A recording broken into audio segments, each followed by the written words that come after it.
Extremely positive on the market. और जैसे आपको कहा था, mid cap bank, specialty gas utilities, they are going to do very well. आपको अपडेट दे दूं, आरबीएल आज 327 रुपए बिक गया, 188 रुपए से चेस करते हुए 240 का मैंने टारगेट दिया था जल्दी का, और 275 का। बने रहिए। आपको रोज कह रहा हूं, Bandhan bank is a most reason, 2.5 crore account वाला शेयर कहीं आपको मिल नहीं सकता। 320 370 का टारगेट रखना बंधन बैंक का। तो आज की डेट में मेरे 2 पिक्स हैं। हाँ, एक अपडेट दे दूं, एमजीएल आपको 2 दिन से 1158 और 60 में कह रहा था, 1184 बिक गया, 1200 का फर्स्ट टारगेट है।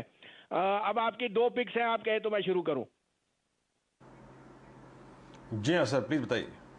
तो पहली बात तो वोल्टास मुझे बहुत अच्छा लग रहा है। 1012-14 में 994 का स्टॉप लॉस है, 1050 का टारगेट। और दूसरा है, मैं 2 ऑटोस पे बहुत बुलिश हूं। Leave aside the news from JLR because that is more to do with global cues. Buy Hero Moto today at 2900 on futures, keep a stop loss of 2835। This is headed to 3075 and 3100। The other buy would be Voltas मैंने आपको कह दिया, 1012-14, 1050, और hero Honda 3075 से 3100। दूसरा मेरा by four wheelers में है मारुति के नंबर जुलाई में सबसे स्ट्रांग आएंगे इन द 2 व्हीलर सेक्टर, तो उसमें भी आप बाइंग करने की चेष्टा कीजिए। उस पर दाव लगाना है आप इस समय? तो एक्सपायरी रिलेटेड तो थोड़ा बहुत है, लेकिन आशीष जी थोड़ी सी अनसर्टेनिटी इसलिए है कि yields have fallen to below 1.3। अब वो कहते हैं उसमें ग्रोथ मोमेंटम पे डाउट है। So routine profit booking globally which is an opportunity to buy because India is very very advantages because of the fall in yield. तो 2 buys है, आप कहे तो मैं शुरू करूं। बिल्कुल सर। तो पहला तो मुझे मेटल्स पे बुलिश हूँ टाटा स्टील के अलावा। इस भाव पे 266 पे मुझे वेदांता बहुत पसंद है। Vedanta is the largest copper player in the country and 3rd largest in the world. 266 66 में लीजिए, stop loss of 61। This is headed to 278 to 280। Vedanta is my top pick. The other pick would be Chola finance, again the largest lender in the second hand CV market and seeing robust business. और ये तो uncertainty Tata motor की है, it is irrespective. The business of Chola is continuing at the best pace ever। तो 514-15 में लीजिए, 4 का stop loss है, 545 का टारगेट। ट्रेड कर रहा है। एक दमदार कंपनी है with in the real estate space, fundamentally solid company है, बेंगलोर बेस्ड, या आप समझ लीजिए साउथ इंडिया में इनके ऑपरेशंस है और कई सारे पॉजिटिव ट्रिगर्स है। एक तो इन्होंने ब्लैकस्टोन के साथ हाल ही में डील करी, जिसके अंतर्गत इन्होंने कुछ 7,500 करोड़ रुपए जुटाए, जिससे ये अपने कर्ज को कम कर रहे हैं। दूसरा, नए प्रोजेक्ट्स ले रहे हैं, प्रोजेक्ट एग्जीक्यूशन बहुत अच्छा है। और हमने देखा हाल ही में जो भी रिपोर्ट्स आ रहे हैं रियल एस्टेट सेक्टर को लेके, बहुत ही एनकरेजिंग है। जो पिछले 2 साल की लोवेस्ट इन्वेंट्री आई है रियल एस्टेट कंपनियों की, वो भी एक बहुत बड़ा ट्रिगर है।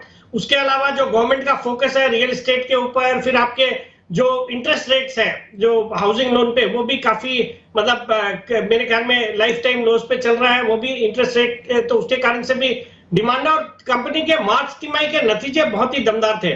प्रॉफिट डिक्लेयर किया 1351 करोड़ का, जो कि पिछले साल सिर्फ 59 करोड़ का पैट था, उसके सामने 1351 करोड़ का पैट डिक्लेयर किया इस मार्च तिमाही में। मुझे लगता है बहुत ही अच्छा कर सकती है कंपनी, और इस कंपनी में गवर्नमेंट ऑफ सिंगापुर का भी अच्छा खासा इंटरेस्ट और स्टेक है। तो ऑल इन ऑल एक फंडामेंटली अच्छी कंपनी है, और मुझे लगता है इस स्टॉक को करंट लेवल्स 289 के आसपास खरीदे।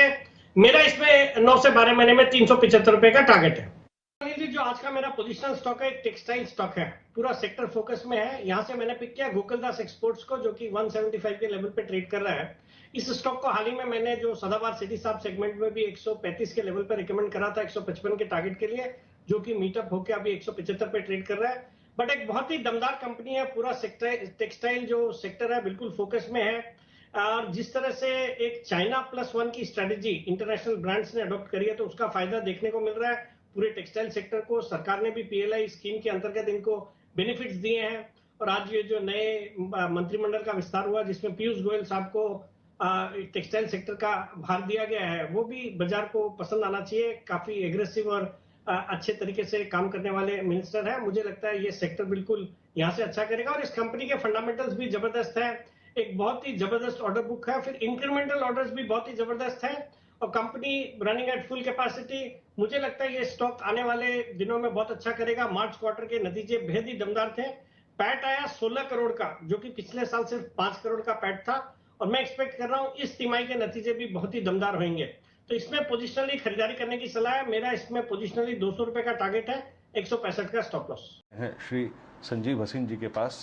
सर नमस्कार, कार्यक्रम में स्वागत है। आज वाकई अगर आप देखें तो जिस प्रकार का ये यूएस बॉन्ड यील्ड का बिहेवियर रहा, डॉलर का बिहेवियर रहा, डाउ फ्यूचर्स करीब 450 पॉइंट नीचे। सर आप कैसे अप्रोच कर रहे हैं इस मार्केट को, और एग्जैक्टली इस वक्त करना क्या चाहिए एज ए ट्रेडर?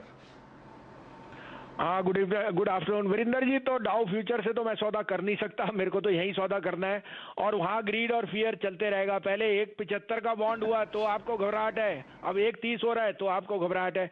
इंडिया के लिए तो 1.30 का bond is a very very good positive. It also belies the effect of inflation.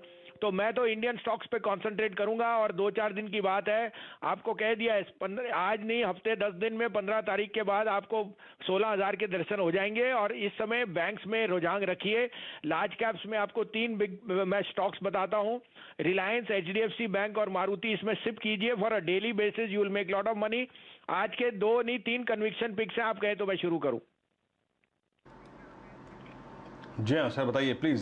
513-14 में लीजिए चोला फाइनेंस, 504 का स्टॉप लॉस, 540 का टारगेट। दूसरा बाय है Vedanta. Unquestionably copper prices and the silver which it owns are going to be outperforming. 264 रुपए में लीजिए, 64 64। 258 का स्टॉप लॉस, 275 से 80 का टारगेट। और तीसरा इस भाव पे मेरे को बैंक ऑफ बड़ौदा बहुत पसंद है, 82 83 8250 83 में लीजिए, stop loss of 80, this is headed to 90। Bhasin साहब, ज़रा अगर आप जुड़े रहें तो ज़रा चर्चा बॉन्ड यील्ड्स की करते हैं। ये बात तो बिल्कुल वाजिब है कि मुकम्मल जहाँ कहीं नहीं मिलता, और जिस तरफ भी नज़र डालें वहाँ पर आदमी दुखी ही है। जब 1.7 के ऊपर यूएस की 10 साल की बॉन्ड यील्ड जा रही थी तो दुनिया दुखी थी, और अब 1.3 के नीचे आ गई है तो भी दुनिया दुखी है। क्या किया जाए? अरे सुख दुख का निवारण ही सुख है सर। अच्छे शेयर लेके बैठो, एचडीएफसी बैंक, रिलायंस, इनको तो लोएस्ट कॉस्ट ऑफ डिपॉजिट है। और जो आपके बैंक्स हैं, पीएसयू बैंक्स, तो आई थिंक ये वॉलेटिलिटी का कारण बनती है। जब मार्केट घटती है आप कारण देते हो कि यील्ड घट रहे हैं, जब बढ़ रही है तो आप बोलते हो वो यील्ड बढ़ रहे हैं। So don't get mistaken, this is volatility because of global cues. For you have to be present in the market. It is very easy to say कि मैं 200 पॉइंट नीचे ले लूंगा, भेज लूंगा। अगर आज डाउ फ्यूचर में कुछ हुआ नहीं और कल खुले तो आपको 200 पॉइंट ऊपर देखना पड़ेगा। आई एम नॉट कंपेयरिंग, मैं कह रहा हूं अच्छे स्टॉक्स में फोकस कीजिए। Don't go by the reasoning, go by the volatility, because the reasoning is in favour of you, and that's why I am sticking my neck out that you will see 16,000 and 37,000 on the bank nifty in a very short time.